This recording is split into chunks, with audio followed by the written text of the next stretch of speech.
Hey everybody, it's your girl Hita, and I have a very special and tasty episode up ahead for you. I'm on site in Minneapolis at Campo in the kitchen with some very special guests. We're going to talk about cooking. We're going to talk about wine. We're going to talk about all things inclusive with South Lyndale liquors and more. So stay tuned. We'll see you in just a sec.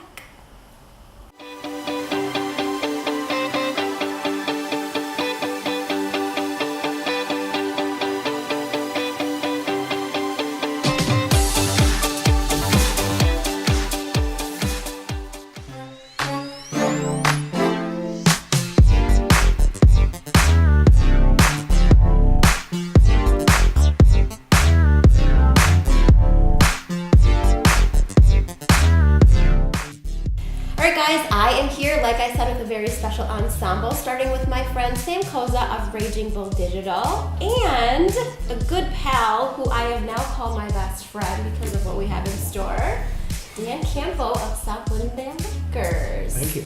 Before we get going on all the details of what we have, let's talk about a little bit more about what you do, because your beautiful wife Jessica was on season 1 of my YouTube series of Working International, and you have quite a bit on that. But with your company, I want to learn more about what you're doing there. Sure.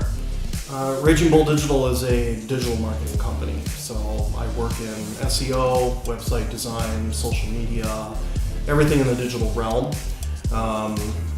We're here because Dan is a client of mine.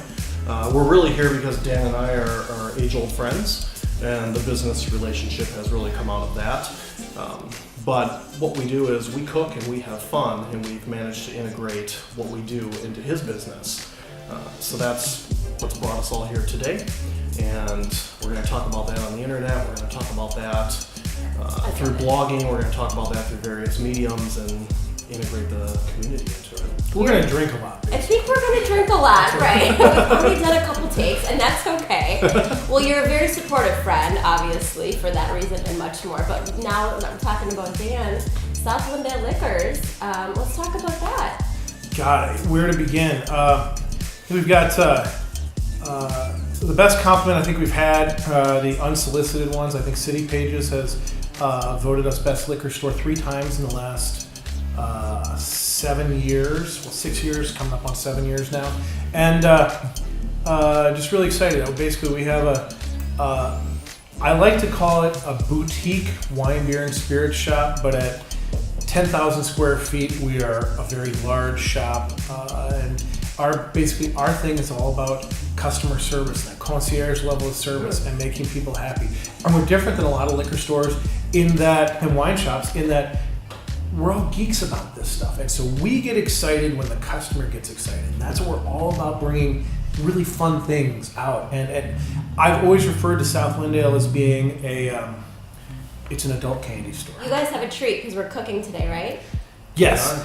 Well, let's cheers to that. I'm going to throw my hair up and let's get cooking. Cheers, let's do it. Cheers. Cheers. Okay, so here's what we're going to do today. We're going to do 2 things, and I think you're going to enjoy this. The first part, relatively traditional cooking stuff, right? So we are going to make an arugula pesto. And this recipe, I have to tell you, is not mine. My cousin, her name is Celestina, and Chell is a chef out. Hey, Chell. Chell's a chef in Coronado. Chell sent me this as a recipe that we could use as an alternative when sometimes basil isn't in season. Okay. And so this is an arugula pesto. Okay. And the differences are, in a traditional pesto, you would have basil, you would have pine nuts, and you would have Parmesan. Yep. Okay, and then of course the olive oil. We are using arugula. We are using toasted walnuts, and then we are using a pecorino cheese. So Pecorino.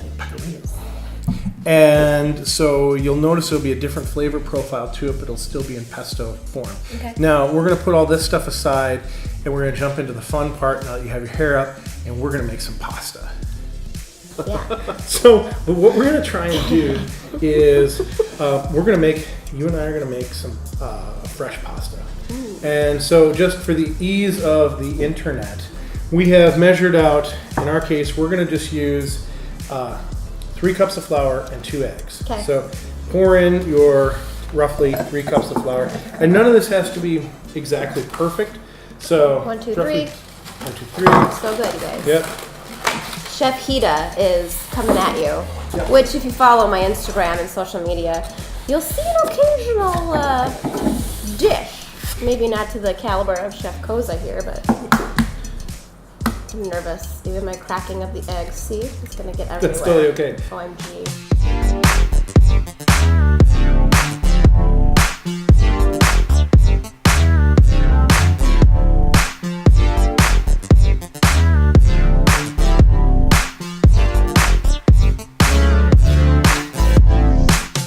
What we're going to do is we're going to spread a little bit of flour out. So I want you to just gently flake it around on this counter. Yep. And I'm going to stand over here and I'm going to feed it in and you're going to catch it. Like a baby? You're going to catch it and kind of shuffle it between your arms. Yeah. And we're going to roll it out. So what we're going to do is we start at setting number 1. Okay. There's 8 settings I think on this. We're just going to go to like 5 about, maybe 6.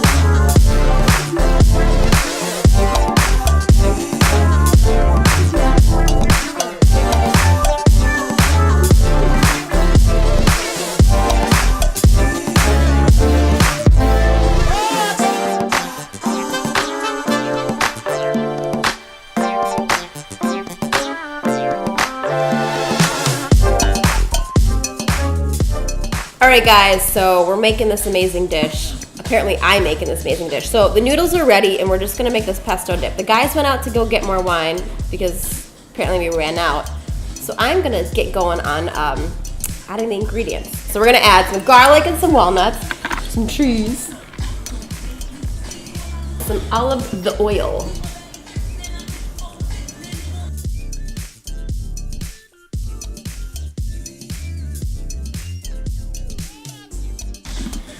You get first whiff of the creation.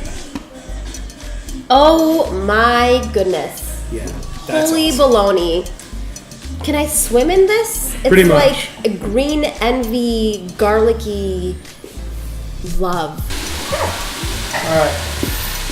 So just gently bring them through and just drop them into the water.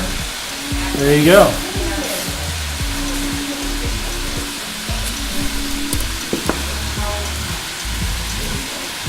Okay, so here's the deal. Pasta only cooks for 3 minutes. This is an enormously large thing of pasta.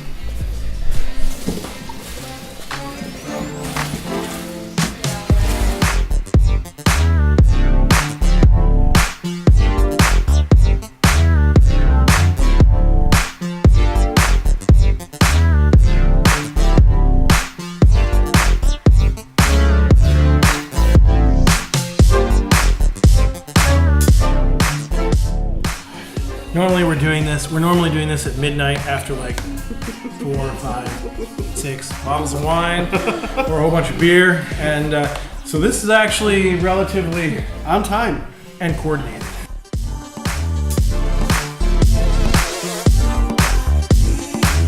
I'm trying scallops just for you guys, but on the low key. I've been nervous in the past.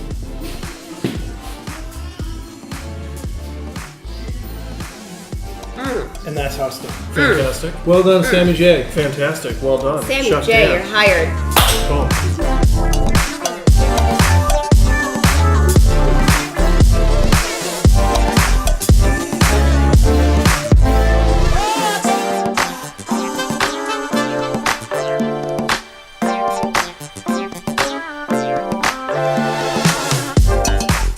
Alright guys, well this was an amazing episode. I want to cheers new and old friends tonight. But we're not actually done yet. I have one more fancy trick up my sleeve. HitaTalk trivia. You guys are ready for that, right? So let's just see how well these guys know their wine and or industry questions while we're feasting on some deliciousness. So there's a movie, I'm a huge fan of it, from 2004, starring Paul Giamatti, where he heads around the country learning about wine. Do you know the name of this movie? It's about some guys in their 40s going through a tough For time. what it's worth, I was playing it in South Lyndale Liquors, and I I forgot know the about. line. I forgot about the scene. and all of a sudden there's a naked man running across the screen, and one of my employees is trying to stand in front of the monitor, so I will never forget Sideways. Sideways is one of my favorite movies, and that is the correct answer. I'm not drinking any fucking Merlot! Clearly, If they're drinking Merlot, I'm leaving. these guys may have seen it once or twice. True or false? Wine ages best standing on its side, I know this one. Would you like to go, or would you or like me to go? standing up. Yes. True or false? It's on best. It is, I think it's true. Wine ages best standing on its side. Is that true or false? it is because it also allows moisture to stay on the cork, so the cork does not dry out. Now, Scotch, standing up, correct? I don't know. After all the scotch I drink, I'm rarely standing up. Oh. But I'm Interesting. and with Yeah. that we can divide. Why is cheese often found or purchased round? Why is cheese round? Why is it round? Yeah. Molds. Don't think Is it too round? heavy into this. I don't know. I always thought it was so you could roll it around. So you can roll it around. I think it's Actually, conspiracy. that is the answer. So you can roll it around. What is the heaviest round of cheese? What is the history's heaviest round of cheese? The heaviest round of cheese? Yes. Well, I don't know, so I'll take a guess. Please do. I have to imagine cheese can get as heavy as 800 pounds. I'm gonna give you a big cold. You can go a little bit higher on that. Whoa, that's a heavy cheese. Higher than 800 pounds. Can you imagine being crushed by cheese? That'd be wonderful. My life would be complete. As long as I had a glass of wine. A giant wheel of aged Romano cheese or something? 1,700 The pounds. correct answer is 57,518 What? pounds. I couldn't even tell you where that was. 57,000 pounds? That is the world's heaviest. Tons of cheese. Well, I have a couple more facts, but I'm just going to give you this one. Where was the very, very, very, very, very, very first wine ever invented? It had to have been a monk in a stone vat. And I've actually was By the baby Jesus. no, actually, I've actually seen interesting pottery things where it's actually Egypt. They had stuff that they were bringing in. Oh my gosh, I'm not even going to kid you. He's very close. The correct answer is Iran. Was it Iran? In the Neolithic period, Yes. which then in 5400 BC and then in 3000 BC had a lot to do with pottery in the Egyptian tombs. Wow. I don't even know what to say. I'm just going to cheers to that because that was brilliant. Wait. Thank you Cheers. so Cheers to much. 5,000 years. Cheers to 5,000, 3000 BC. Ladies and gentlemen, Does anybody need any more wine? Does We have anybody wine. more wine? Wine. Check out South Lyndale Liquors at southlyndale.com. Check them out on Facebook. Check them out on Twitter. And subscribe to HitaTalk. Hello. We'll see you at the next adventure. Boom. See you later, Cheers. guys. Cheers. Cheers.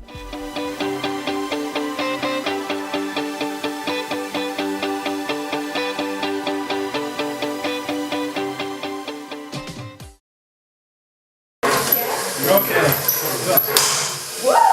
Koza! Gucci, mama! Oh no. We're starting over on the dough.